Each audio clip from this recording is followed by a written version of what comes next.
Before we dive into today's intense story, a quick reminder. Over 90% of our viewers watch our videos but aren't subscribed.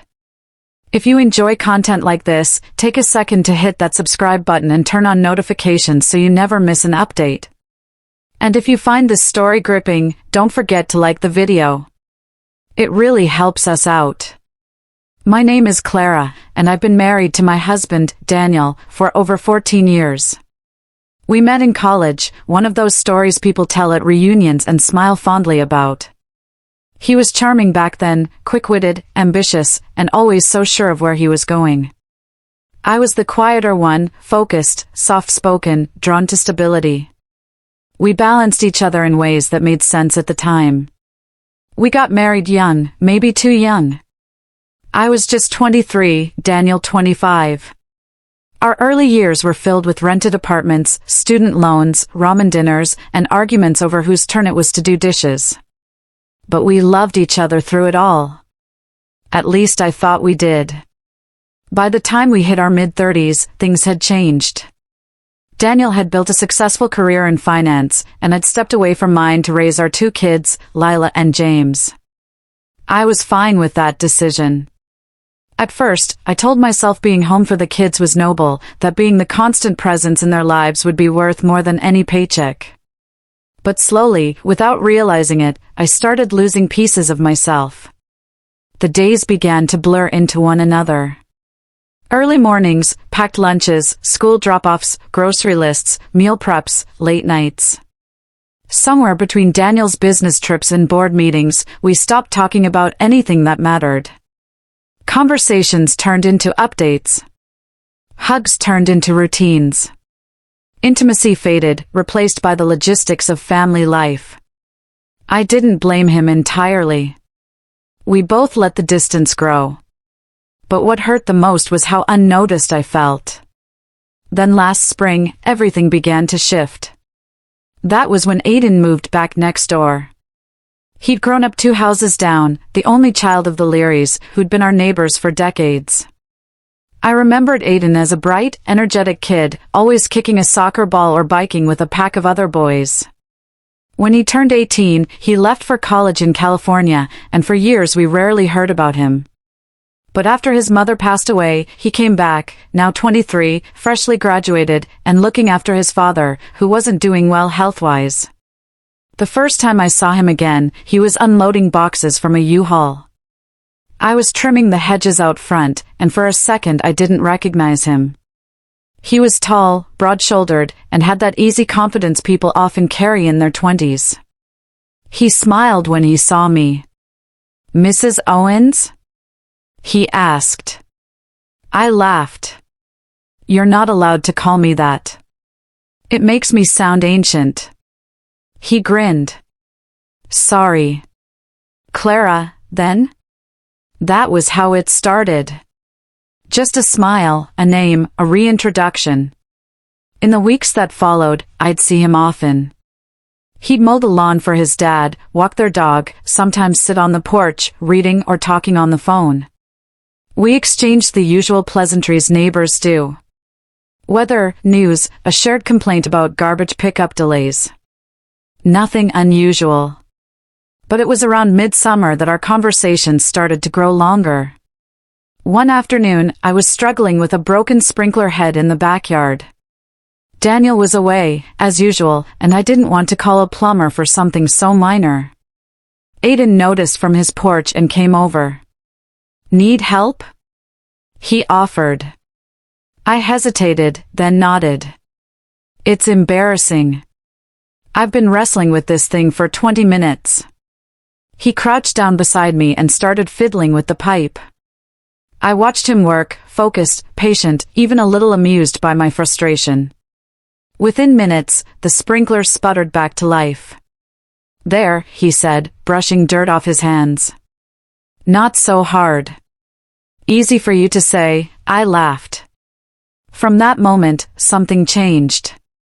It wasn't dramatic or obvious, but I could feel it. A subtle shift in the air whenever he was around.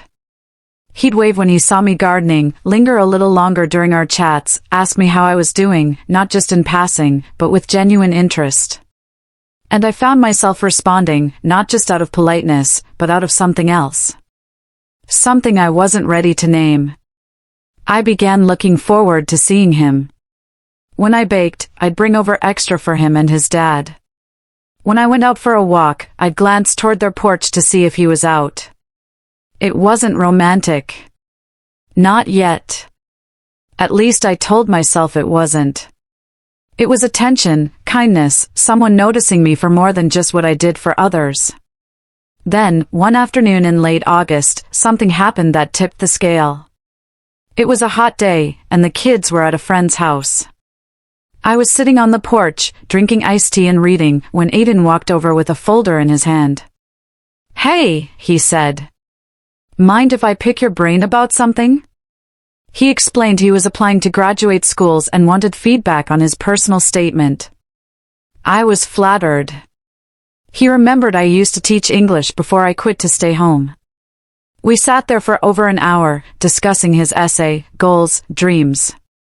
He listened intently, asked questions, made me feel relevant again. After a while, he leaned back and said, "You should be doing this still, Clara. Teaching, I mean. You're too smart to not be out there." I looked at him, caught off guard. It's been years. I wouldn't even know where to begin. "Well, you'd be great." That's obvious. It wasn't the words. It was the way he said them, earnest, unfiltered, like he saw something in me I had long forgotten. That night, I couldn't sleep. I kept hearing his voice, remembering the way he looked at me, not with pity, not with politeness, but with genuine admiration. It stirred something in me I'd buried for a long time. Over the next few weeks, we saw more of each other. He'd stop by with his dog, ask about my garden, bring me a new book he thought I'd like. There was always a reason, always an excuse. But I think we both knew the truth. We never crossed any lines, not physically. But the emotional lines? Those blurred faster than I was prepared for. One evening, as we sat in my backyard watching the sunset, he said quietly, "You seem lonely sometimes." I didn't know how to respond. I wanted to deny it, to pretend I was fine. But I couldn't, not with him. Sometimes, I admitted. He nodded, then looked at me with a mix of sadness and understanding. "You deserve more than just being someone's background character, Clara." That sentence stayed with me. It echoed through my mind when I cooked dinner, when I folded clothes, when I sat alone in the quiet house after the kids went to bed. I started questioning everything. Was this the life I had chosen, or the life I had settled for? Daniel noticed the shift, but barely. He was too wrapped up in work, in meetings, in his endless parade of emails and deadlines. He'd ask if everything was okay, but only in passing. I told him I was tired. He'd nod and return to his phone. Aidan, on the other hand, listened. He made me feel visible, important. I didn't know what I was doing, not really. I wasn't planning anything. I wasn't plotting to leave or betray or destroy. I was just lost. And he made me feel found. But even in the quiet joy of our connection, I knew I was walking a tightrope. One misstep, and everything could fall apart. I told myself it was harmless. Just friendship, just someone who made me feel alive again. But deep down, I think I knew this wasn't going to stay innocent forever. The days that followed were filled with a quiet kind of confusion. I found myself constantly weighing what I was doing, how it looked, what it meant. I hadn't done anything technically wrong, at least not in the conventional sense. But something inside me knew I was edging closer to a line I might not be able to walk back from. I started seeing less of Aidan, intentionally pulling away, creating space. I told myself it was for the best. I needed to redirect my focus on Daniel, on the kids, on the life I'd built. I thought if I put my energy back into the routine, back into my marriage, the feelings I had would fade like fog lifting in the sun. But emotions don't just disappear on command. And space, I learned, doesn't always erase connection. It sometimes magnifies it. Aidan didn't push. He was respectful, distant, polite. But I could tell he noticed the change. His waves were shorter, his smiles smaller. And though he stopped by less often when our eyes met across the fence or from our respective porches, there was a quiet understanding hanging between us. We both felt the absence. At home, things continued as usual, on the surface. Daniel was still working long hours, always tired, always distracted. He'd started sleeping in the guest room some nights, claiming it was for back pain or to get better sleep. I didn't argue. We'd grown used to the distance. It had crept in so slowly over the years, it almost felt normal. But it wasn't. Not really. The kids, thankfully, remained blissfully unaware. They were still young enough to be absorbed in their own little worlds of homework and weekend plans. I kept up appearances, packed their lunches, helped with school projects, cheered from the sidelines at Lila's soccer games and James' piano recitals. But inside, I was unraveling. One night, Daniel came home later than usual. It was almost midnight. I was sitting on the couch, half reading a book, though I hadn't turned a page in 20 minutes. He dropped his keys on the counter and sighed. "Sorry, long day." I nodded. "You've had a lot of those lately." He sat down across from me and rubbed his eyes. "I know, it's just been non-stop. The new clients are a nightmare." We sat in silence for a few minutes. I could feel the space between us. Wide, cold, full of things unsaid. "Do you ever feel like we're just roommates?" I asked suddenly, my voice quieter than I intended. He looked up, surprised. "What?" "I mean, like we're just coexisting, going through the motions." He frowned. "Where is this coming from?" "I don't know," I said, though I did. "I guess I just miss talking. Really talking." He sighed again, this time deeper. "Clara. I'm doing my best. Work is overwhelming. The kids need us. We don't have time to sit and analyze our marriage every night." I stared at him, and for a moment I felt like I was looking at a stranger. "I'm not asking for a seminar, Daniel. I'm asking for a conversation." He stood, pacing. "And what exactly do you want me to say? That I'm sorry for being tired? That I should quit my job and sit on the porch with you all day?" That stung. Not because it was cruel, but because it was dismissive. I wasn't asking for everything. I was asking for something. "No," I replied softly. "I just want to feel like you see me." His expression faltered for a split second, somewhere between guilt and defensiveness. But instead of responding, he walked out of the room. That night, I stared at the ceiling long after the house had gone quiet. My mind kept going back to Aidan, to the way he'd listen, really listen, when I spoke. How he never made me feel like I was asking too much. The next day, I went about things as usual. Errands, cleaning, prepping dinner. But in the late afternoon, I found myself outside again, trimming the bushes near the fence that bordered our yards. It wasn't intentional. At least, that's what I told myself. But when I saw Aidan sitting on his porch, headphones in, sketching in a notebook, my heart gave a small jolt. I hesitated, then waved. He looked up, smiled, and pulled off his headphones. "Hey, stranger." I smiled back. "Hi." He walked over, stopping a few feet from where I stood. "You've been scarce." "I know," I said, brushing my hair behind my ear. "Just needed to clear my head." He nodded slowly. "Did it help?" "I'm not sure." There was a long pause, not uncomfortable, but filled with unspoken things. "Do you want to take a walk?" He asked suddenly. "Just around the block, nothing serious." I hesitated, then nodded. Okay. We walked in silence at first, the autumn air crisp and the sky painted with early evening hues. Leaves crunched under our feet and the world felt still, quiet in a way that made it easier to think. You're not crazy, you know, he said eventually. I looked at him. For what? For feeling invisible, for wanting something more than just going through the motions. I exhaled, my breath visible in the cool air. Sometimes I feel like I'm standing in the middle of my life and no one sees me. He stopped walking, turning to face me. I see you. The words hung in the air between us. Simple, honest, dangerous. I didn't respond. I couldn't. My throat tightened and my eyes burned. I turned my head away, trying to hide the emotion that bubbled up unexpectedly. He didn't push, just stood there beside me, quietly, offering something I hadn't felt in years.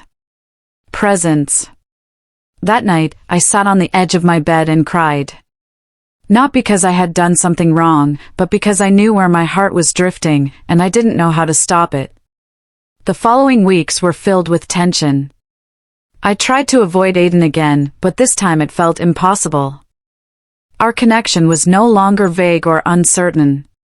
It was real, and trying to bury it only made it stronger. He never said anything inappropriate, never touched me, but everything about us felt like a fragile thread stretched tight, waiting to snap. One afternoon he left a book on my porch, a novel we had talked about during one of our earlier conversations. There was a note inside. For when the world gets too loud, you deserve quiet. I sat there with the book in my lap, staring at his handwriting, feeling like the walls I had built around myself were crumbling faster than I could repair them. I started writing in a journal again, something I hadn't done since college. I poured everything onto those pages, my confusion, my guilt, my longing, my fear. I wrote about the life I thought I wanted, and the woman I had become.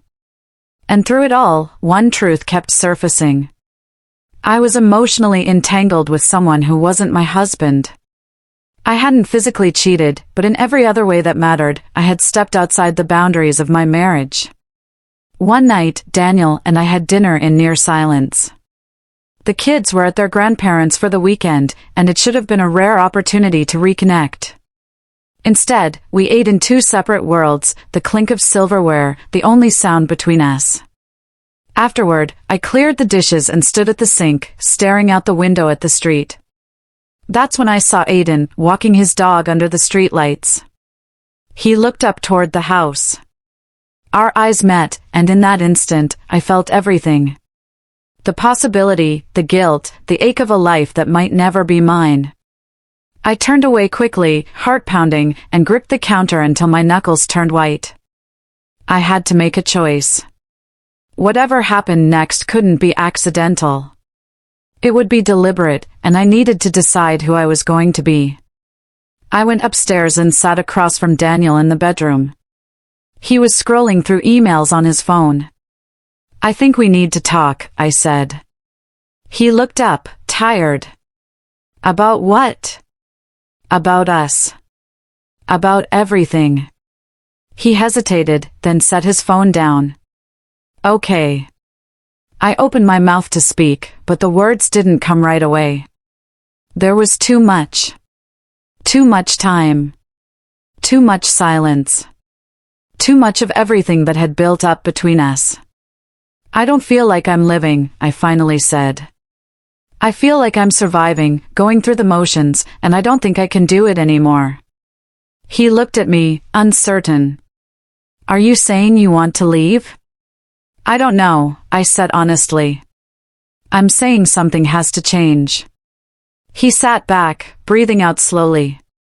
You're not happy. No, I admitted, and I don't think you are either. The conversation didn't end in a fight. There were no accusations, no slammed doors. Just two people staring at the space between them, finally acknowledging it existed. I didn't mention Aidan. Not yet. That would come later. Right now, I needed to understand myself before I tried to explain it to anyone else. But I knew something for sure.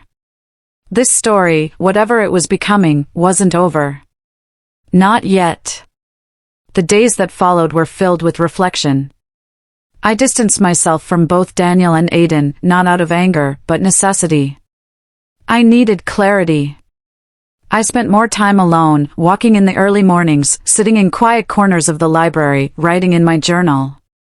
For the first time in years, I faced myself honestly. I admitted that I had been lonely, that I had let the silence in my marriage hollow me out, and I also admitted that Aidan had become a mirror, showing me what I was missing, but not the answer to everything. One quiet afternoon, I knocked on Aidan's door. He looked surprised, but didn't say a word as I handed him a letter. "Please read it later," I said gently. "I need space to rebuild myself, not through anyone else, but on my own." Then I walked away. Later that evening, Daniel and I sat at the kitchen table. I told him the truth, not all the details, but enough. He listened. For once, truly listened. And for the first time in a long time, we talked. Not as strangers, but as two people deciding what kind of future, if any, they could rebuild together. I didn't choose Aidan. I chose healing.